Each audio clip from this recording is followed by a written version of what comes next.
김민석 후보자. 일단 야당의 입장을 지도부의 입으로 한번 들어보겠습니다. 송원석 원내대표입니다. 사상 최악의 인사청문회를 만들었습니다. 청문특위 위원님들의 노력으로 김민석 후보자가 도덕성도 없고 능력도 없는 총리 무자격자라는 사실이 만천하에 공개되었습니다. 무능하고 부도덕한 김민석 후보자 지명 철회가 최고의 경제정책이고 협치복원이라는 점을 네, 두 가지 절차가 있어요. 인사청문 보고서를 채택하느냐 여부. 그 보고서는 인사청문회가 거의 집약된 결과가 담기는데 찬성할지 반대할지가 하나가 있고 또 본회의가 열리면 임명동의안에 찬성할지 반대할지 이 두 가지의 절차가 남았는데 국민의힘에서는 어떻게 지금 진행이 되고 있습니까? 두 분이 차례로 말씀해 주시죠. 네, 그러니까 어제 그제 이틀 동안 인사청문회 과정을 국민 여러분이 다 봤기 때문에 자료 제출에 대해서 정말 불성실하게 임했다든지 그리고 모든 의혹에 대해서 그냥 본인의 말로만 설명을 한다고 하고 있거든요. 그렇기 때문에 뭐 지금 뭐 앞서서 이야기했던 대통령의 지지율이 올라간 것과 상관없이 이 부분에 대해서는 우리 야당 입장에서는 도저히 인사청문 보고서에 찬성이라고 같이 해줄 수는 없는 상황입니다. 그래서 당 지도부뿐만 아니라 인사청문회에 참여했던 인청위원들까지도 저는 청문 보고서가 공통의 합의된 내용으로 전 채택될 가능성은 없다고 보고요. 예. 이제 그렇지만 지금 뭐 김민석 후보자도 그런 입장이었고 뭐 민주당의 대부분 의원들도 그런 입장이었습니다만 그래봐야 의결은 된다. 뭐 이런 식의 사실은 그 마음이 있지 않겠어요? 그래서 국회 의결을 표결에 붙이면 사실은 뭐 민주당이 절대적인 다수를 갖고 있기 때문에 표결은 또 통과가 될 것으로 보입니다. 그렇지만 어찌됐든 이틀 동안 우리가 야당으로서 김민석 후보자의 부도덕함 그리고 성실하지 못함 그리고 재산 형성 과정이나 정치적 낭인 시절에 있었던 여러 가지 스폰서 의혹이나 위장 채무 의혹들 그리고 국회의원이 된 다음에 6억 이상 정도의 이런 현금에 대한 출처와 소명에 대해서는 많은 국민들이 여전히 굉장히 의심을 하고 있기 때문에 저는 국민들께서 판단할 것이라고 생각합니다. 예. 네, 우리 당에서는 김민석 후보자가 총리로서 부적격자로 보고 있습니다. 그래서 인사청문 보고서 채택에 동의할 수 없는 거고요. 그럼에도 불구하고 표결로 이루어진다면 출석 의원 과반이 찬성하면 총리 인준은 되는 거죠. 수많은 의혹이 제기됐지만 인사청문회 기관을 통해서 다 해명할 수 있겠다라고 김민석 후보자가 자신했습니다. 그런데 실제 이틀이 지난 지금 김민석 후보자에게 제기됐던 의혹 가운데 뭐 하나 명쾌하게 해소된 게 있나요? 대통령실에서 의혹이 해소됐다 이렇게 얘기하는 것을 보도로 봤는데 그건 대통령실의 시각이라고 봅니다. 국민적 시각에서 봤을 때는 여전히 김민석 후보자에 대한 도덕성 논란 해소되지 않았다고 보고요. 능력과 자질을 검증한다고 했습니다. 아주 기본적인 사안, 그러니까 우리나라 국가 예산이 1년에 얼마냐에 대해서도 제대로 답하지 못하고 국가 부채 규모에 대해서도 20%대로 알고 있다. 현실과는 굉장히 동떨어진 이야기를 하고 있습니다. 준비된 총리라고 하고 또 총리직을 누구보다 잘 수행할 수 있다고 민주당이 자화자찬하고 있는데 인사청문회 기간 동안에 민주당이 보인 모습은 그야말로 제 식구 감싸기에 불과했다라는 평가를 받을 수밖에 없다고 생각합니다. 예. 2022년 5월에 한덕수 당시 총리 후보자 인사청문회가 있었고 청문 보고서 채택에는 당시 야당이던 민주당이 반대를 해서 청문 보고서 채택은 되지 못했습니다. 다만 국회 본회의에서 임명 동의안이 올라갔을 때는 민주당이 당론으로 찬성을 해서 무난하게 임명 동의가 처리가 된 적이 있어서 이번에도 청문 보고서는 반대하고 임명 동의안에는 국민의힘에서 당론으로 찬성할지 아니면 어차피 될 것이기 때문에 반대할지는 좀 지켜봐야 될 것 같은데 어떻게 전망하세요?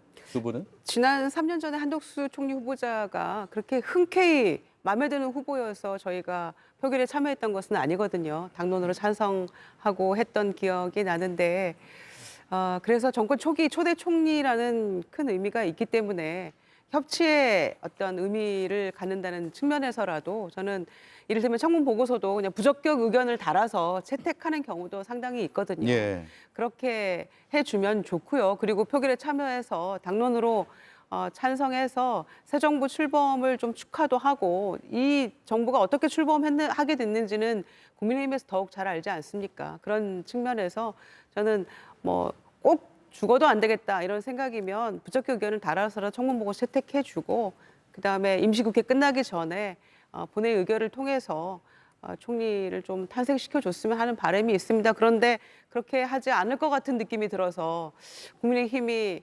결국에는 지난 그 내란 정당이라는 그런 오명에서 벗어나는 어떤 개혁적인 역할이랄지 다시 거듭나는 보수 정당으로서의 모습을 보이기에는 아직 멀었을 텐데라는 국민적 판단을 조금 무산시키는 그런 방향으로 좀 가기를 바라겠습니다. 네. 지금 인사청문회에 그 채택해 주느냐 안 채택해 주느냐와 과거 있었던 계엄과 관련해서 내란 정당이라는 프레임에서 벗어나느냐 벗어나지 않느냐와는 좀 별개의 문제라고 생각합니다. 우리가 생각하는 부적격자라고 생각하기 때문에 그 인사청문 채택을 못 한다는 거지, 그것이 내란 정당이라는 이 민주당에서 갖고 있는 프레임을 강화시킨다? 저는 그건 동의하기 좀 어렵습니다. 예. 그러니까 지금 국민의힘은 사실은 100석이 넘는 제1야당임에는 틀림없습니다만 이른바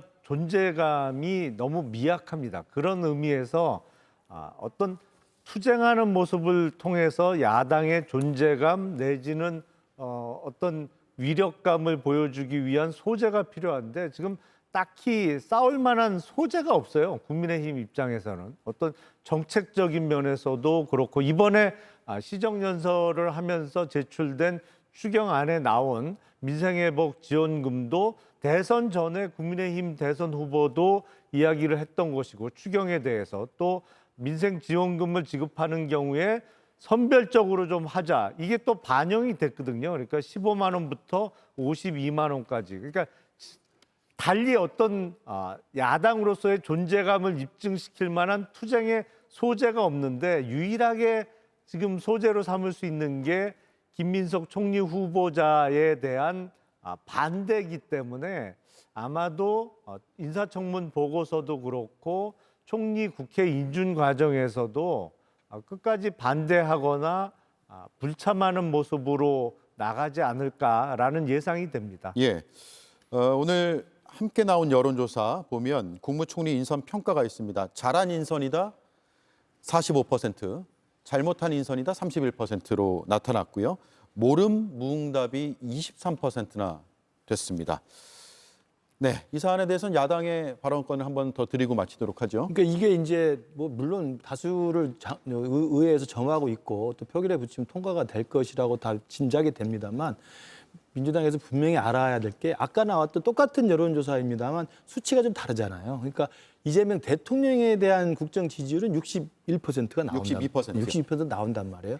그리고 모름 무응답도 훨씬 낮게 나옵니다. 대부분 이제 기대와 희망을 해서 잘해봐라 이렇게 하고 있는데 김민석 후보 지명자에 대해서만큼 훨씬 더 낮은 수치로 잘했다는 수치가 나옵니다. 물론 잘못 인선했다는 것보다는 잘한 인선이라는 게 높긴 합니다만 상대적으로 차이가 난다는 점을 분명히 말씀드리고, 특히나 모르겠다, 응답하지 않은 층의 23%라는 것은 판단을 아직 안 하고 있다는 거거든요. 저는 그런 면에서 아까 뭐 계엄 내란당 말씀하시던데 그거에 대해서 우리가 혹독하게 반성하고 정말 환골탈태할 수 있도록 노력을 할 것이고요. 그와 상관없이 김민석 총리 후보자에 대해서는 저는 많은 국민들이 정말 부도덕하다. 그리고 저 개인적으로도 최소한의 사죄 정도는 그 공개적으로 인사청문회 기간에 좀 진정성 있게 했으면 하는 저는 분명한 기대가 있었음에도 불구하고 결국은 이틀 내내 오만한 자세로 보였거든요. 결국 어제 같은 경우는 마지막에 뭐 논두렁식의 노무현 대통령까지 인용하면서 자기는 무슨 마치 아무 죄가 없는 것처럼 이야기를 하고 털릴 만큼 털렸다라고 이야기할 정도로 저는 굉장히 그 좀 오만함의 극치였다는 생각이 들어요. 그래서 국민들이 뭐 이재명 정부가 새로 취임했기 때문에 일을 잘하는 지켜보겠다는 의미에서 잘한 인선이라는 게 조금 많긴 합니다만 예. 대통령 지지보다 훨씬 낮다는 그 수치에 대해서는 뼈아프게 봐야 한다고 생각을 합니다. 예. 아니, 총리로서의 어떤 자격이 없는 그런 후보자가 아니기 때문에 저는 계엄, 내란 이 국면을 지나서 정권 교체가 됐기 때문에 조금이라도 반성과 또는 쇄신의 의미에서라도 저는 이 총리 후보자에 대해서 전격 좀 청문 보고서 채택도 좀 해주고 함께 통과시켰으면 좋겠다라는 어떤 그런 바람을 말씀을 드린 거죠. 그러니까 전혀 지금 반성도 변화도 쇄신도 없는 국민의힘은 보면서 답답함을 느끼는 거 아니겠습니까? 알겠습니다. 그런 측면에서의 말씀이죠. 예, 알겠습니다. 여기까지 하죠.